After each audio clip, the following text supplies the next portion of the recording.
academics advance propositions based on the evidence that we collect from our research, but we rely on politicians and on the specialists in the applied setting to help us translate our propositions into reality. So this morning, I'm very, very happy to see MOS here with us. We hope that she will be our beacon after today's seminar, and we will stand behind her as she pushes forward to advance the dreams that we have for a society where we can all age graciously. I have very little time, so I'm just going to get down to business, and in the next 20 minutes, to tell you my wish for a Singapore where I can look forward to growing old in. We talk about aging in place. What does it really mean? I think it is a multidimensional kind of concept. First of all, it encompasses the notion of being gracious to those who have transitioned from first stage to fourth stage.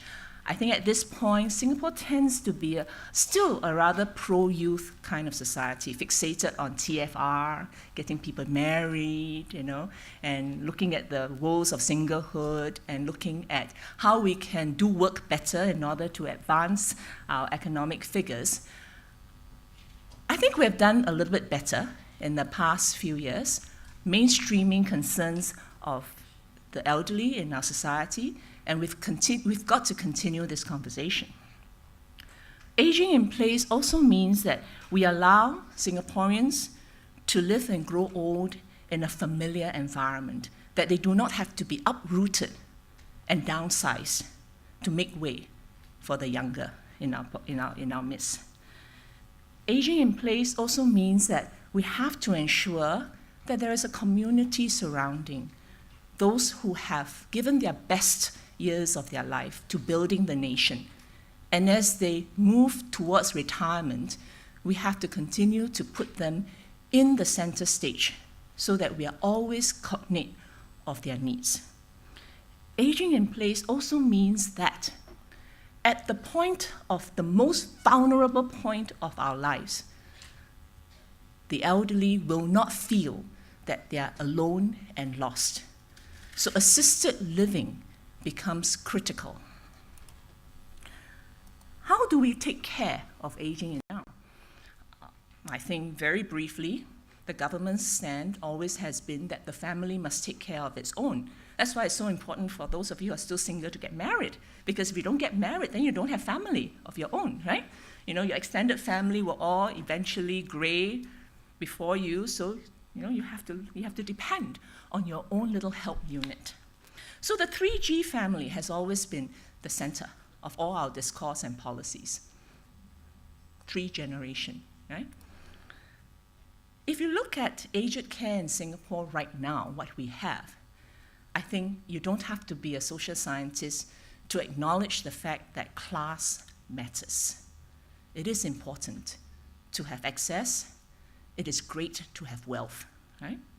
So for those who can afford it, you can purchase services to fill the gap. So FDWs, for example, can be brought in as proxy caregiver if the family is not around. You can set up your own little mini kingdom in your own households where everything can be put in place, right? And purchase home services and so forth. But how many of us can say that we have enough for that kind of aging exit? Now, the government has always been very careful to articulate that we are not a welfare state. But if you look at the policies of the Singapore government very carefully, I think we look after those who are not as well off better than states who proclaim openly that they are welfare states. Right? There is a scheme to look after every deficiency. You just have to know where you belong. Okay? So in terms of care for the aged, studio apartments have risen, and they are wonderful, right? I've seen the mock-ups, and they're small, but I think they have the right concepts in place to allow for independent living. And the recent few days in the news, you hear a lot more about the government's commitment to building more nursing homes. And of course, for those who are really down and out with very little family to count on, the VWOs have stepped in and there are welfare homes in place for assisted living. But most of us in this room, with the exception of one or two, would not fall in these two categories. We are in the comfortable zone called the middle class, right? So for all of us in this room, I have to tell Brenda that she cannot hope to be in heaven by the time it's 2050. I think that she will be among those of us, strutting along, trying to not get lost. So for all of us in this room, have you thought about what would happen to you? Not when you're 65, but when you're 80. Not when you can still go around doing everything that you need to do on your own, but when you can no longer be as mobile, where you're no longer mentally as alert, where you cannot go through 24 hours without somebody who can be by your side so that you do not get into trouble. Where will you be when you're at that stage of your life? Don't say Batam, okay? Because by that time, you don't have enough money to relocate. This is your home, so you're stuck here. But what kind of third stage and fourth stage do you envision to be in your dreams and your aspirations? We are agreeing that's one of the first alarming stats that I think all of us in our guest and dean speech we have been alerted to. And another disturbing trend has also emerged, and that is more Singaporeans are choosing to stay single. Okay? So I'm going to just ensure that I'm not talking fluff, okay, by just drowning you with some stats. This is from population trends, right? If you look at the last two rows, you see 55 to 64, 65 and above, right? That's the group that 9.9% now for 65 and over. So now we have redefined elderly so that we don't have to face the problem. But maybe about 10 to 20 years ago, 55, you're old, right? So now we have say 65. So I tell my students, by the time they are of my age, probably old means you die, right? Until you die, you are not considered old. So there's no problem then, okay? So you can see these statistics, and they speak of the kinds of urgency that Dean and MOS has warned, that we are moving to a point where a significant proportion of Singaporeans will be in the category called old, no matter how you define it, right? And like I told Brenda, she can't expect to go to heaven yet, because based on all the statistics that we now have, we are women, right? Unless she goes for sex change halfway, Women expect to live beyond 80. I don't know why men don't preserve so well. So anyways, for the women especially, be prepared.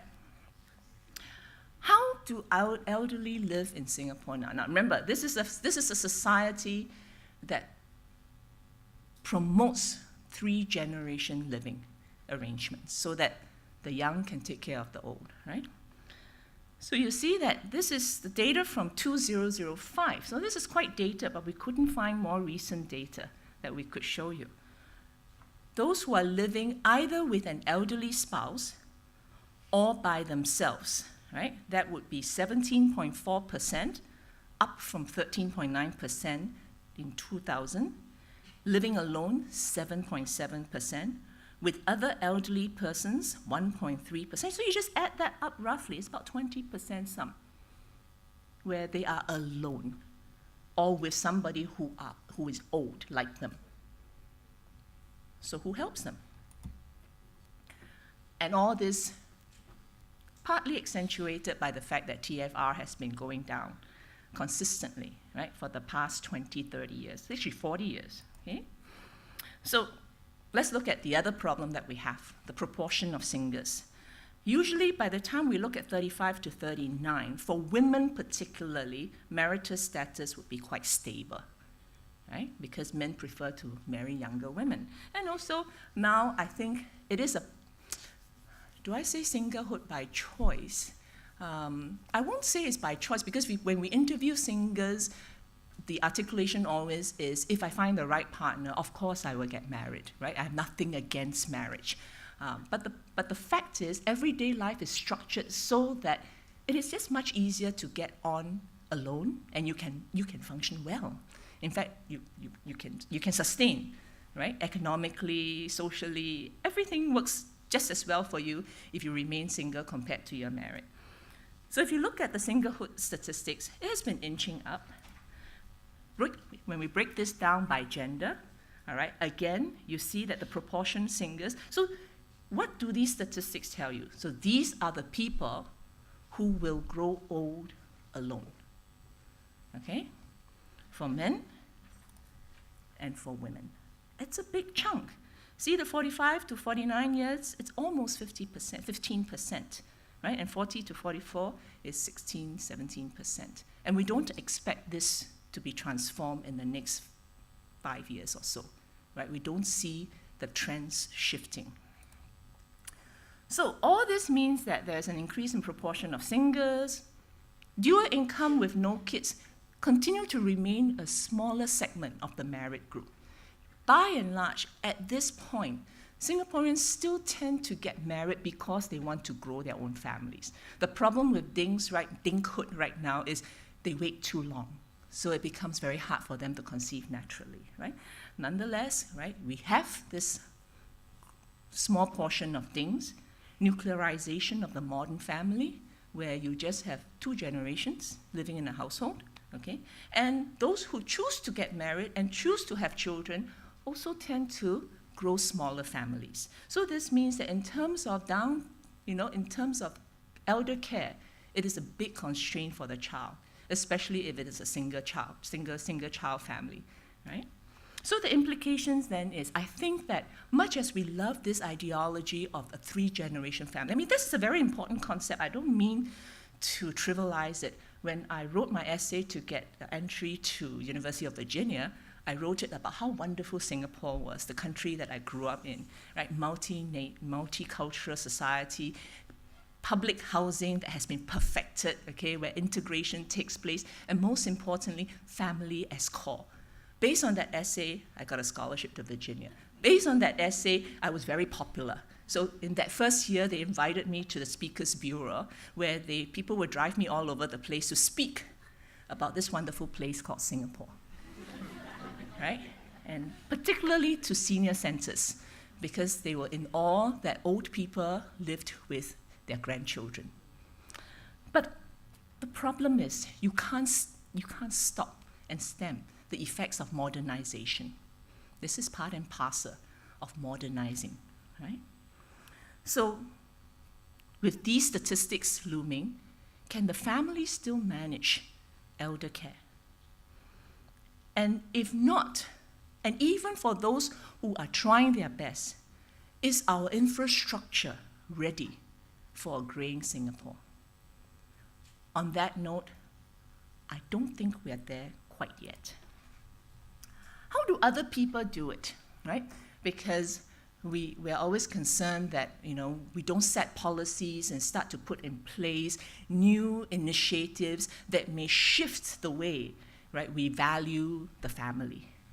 Well, to address that kind of concern, I'd say not to worry. We're probably far behind our neighbors here. I picked a couple. I mean, all you have to do is Google retirement village, and all kinds of very interesting information comes up. I picked a couple that I'm more familiar with to show you. This is the concept from Australia, Kiwara, right? I picked Kiwara because I've been there, so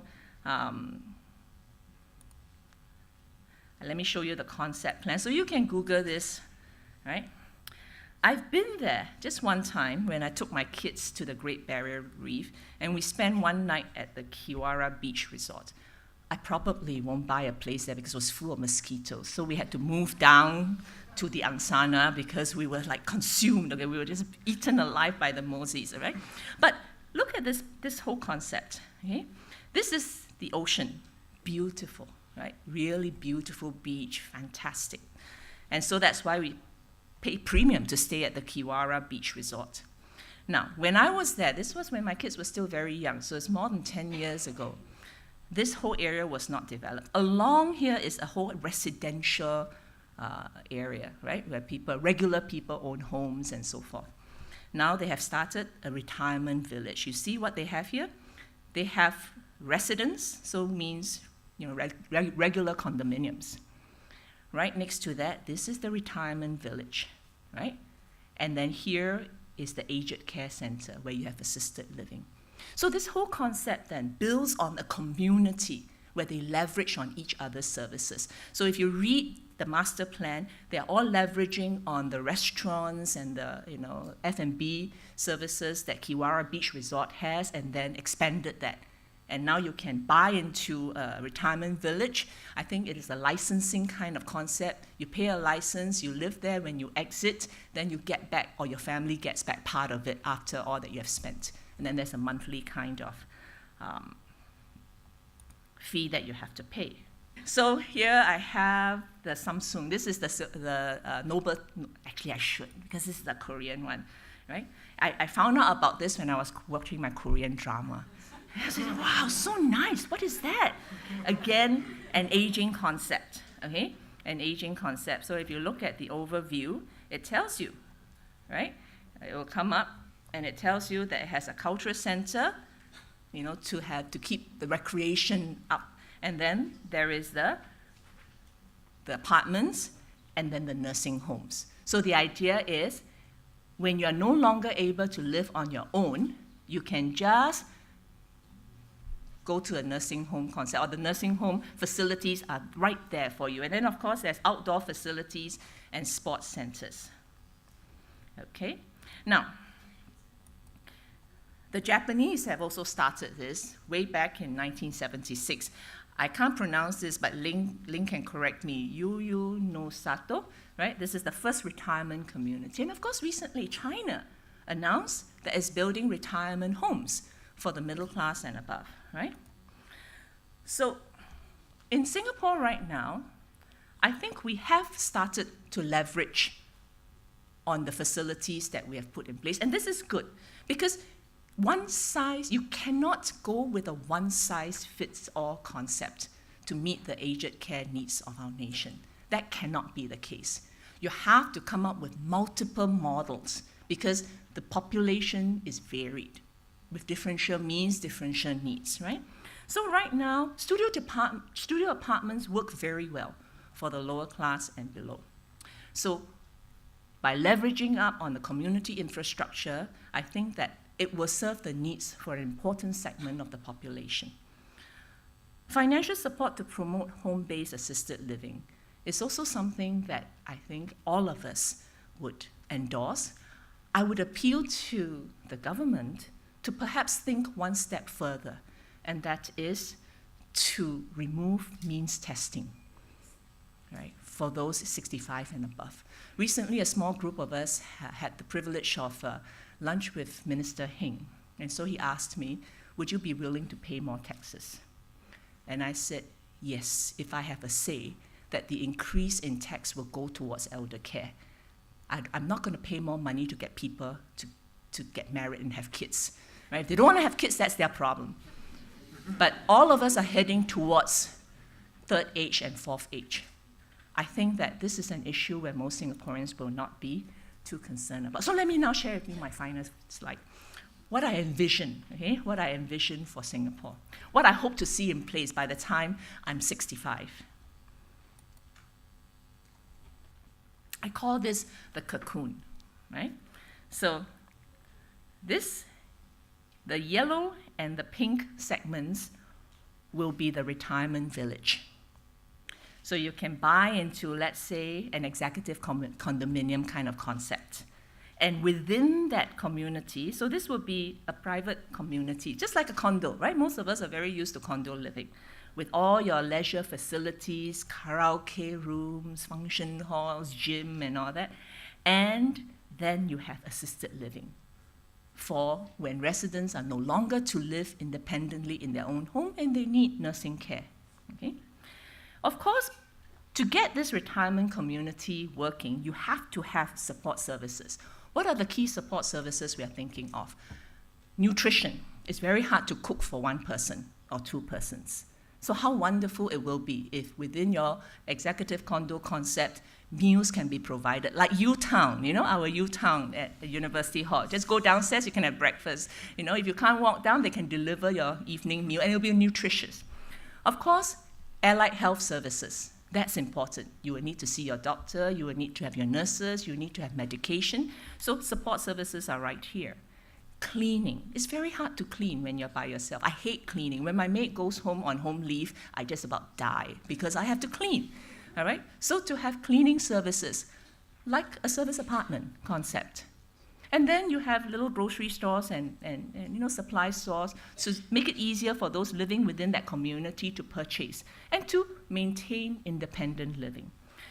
In order to make it financially viable, you have to make it affordable. So therefore, I've placed the support services at the peripheral, surrounding the retirement village, so that the larger community can also tap on the services provided. So you expand the market for the service providers. Right? So in this larger community, so you can imagine, this is your condominium concept for retirement. Then surrounded by a circle of service providers, and then the larger community is out there. So for example, if this is the plot of land in Jalan Kecil, there it is right there, with your services surrounding the peripheral, and then the larger community, which can include your studio apartments. Last slide. So when I had this idea, I wrote to Minister Khor immediately because he was the new minister for MND. And he was very, very kind and immediately arranged for a meeting with the URA group of people, right? And HDB and so forth. Then after the meeting, I got really depressed because I realized what was in the way. Right? That's why I say academics can only advise proposers. We are constrained by rules and laws, which, by the way, we put in ourselves, okay? Land costs is the big issue. So we had a long discussion over that. So how can HDB not then run this like HDB and executive condos? Okay, I didn't get an answer right there, but what I understood, and MOS can correct me later, is that because of the Constitution, land does not belong to the government. So therefore, land belongs to the people of Singapore. And because of that, you can't just release it. You have to sell it at... Actually, I don't understand. After that, everything got fuzzy, and so I was very depressed after that. Because I knew then that, they were not rejecting my idea based on philosophy, that, I'm suggesting, this Western concept, which is not Western, by the way. Yeah? By now, almost every country has it. Every developed country. So the problem here is a legal problem dealing with a very real issue, and that is land cost. How do the other countries do it, right? That was the first question I asked. Then, how do they do it in Seoul, in South Korea? They move out to the less expensive suburban areas, right? And you don't use the expensive land in the center of Seoul, for example. But they are looking into it now, if I'm not mistaken. The Seoul government is looking into establishing retirement homes in the city itself, so it won't be so far away. How do the Japanese do it? Well, they have their little communities in the various, again, away from city center. Well, they also go to the Philippines. I don't think we want to go there, because I don't want to have to be shipped off to Batam or someplace like that when I'm old, right? How does Hong Kong do it? Because land is very expensive in Hong Kong. But the Hong Kong government gives the land free of charge, right? So I don't have an answer there. That's why we need to have a roundtable like today with MOS representing the state. We also need a service provider. I think right now developers in Singapore have been spoiled. They come, they purchase, they build, they leave after making a huge profit. You need to find a social entrepreneur who is willing to come and build and run, right? And then, last point, very important. There must be a mindset change. Right now, we are still struggling with the idea, two flawed assumptions. The first is, for those of us who are able, we feel that we are invincible. So the idea of one day needing help is not in our consciousness. We live our everyday life and we put our vote behind things that meet our current needs in our current physiological state. That's silly, because you can't fight aging. You either die prematurely or you age. The choice is yours. Okay? So therefore, when you vote for something that has deferred gratification, for example, pay more taxes to help the elderly meet their needs, you are also voting for a future that secures your transition to a gracious aging phase. The second problem, and this is a problem I think that we constantly run into, and this is my last point, and that is we continue to moralize elder care. We moralize it so much so that older folks who need help will not step forward, because it will be acknowledging that their family is not there for them. It will be acknowledging that their children have failed them. And so because of this ideology that no longer is functional, we render ourselves helpless. So we have to rethink filial piety. We've got to stop moralizing. And here is one aspect where the government really should become more pragmatic, right? Because the family either is not going to be there all the time, or it will not be able to meet the elder care needs. Thank you very much.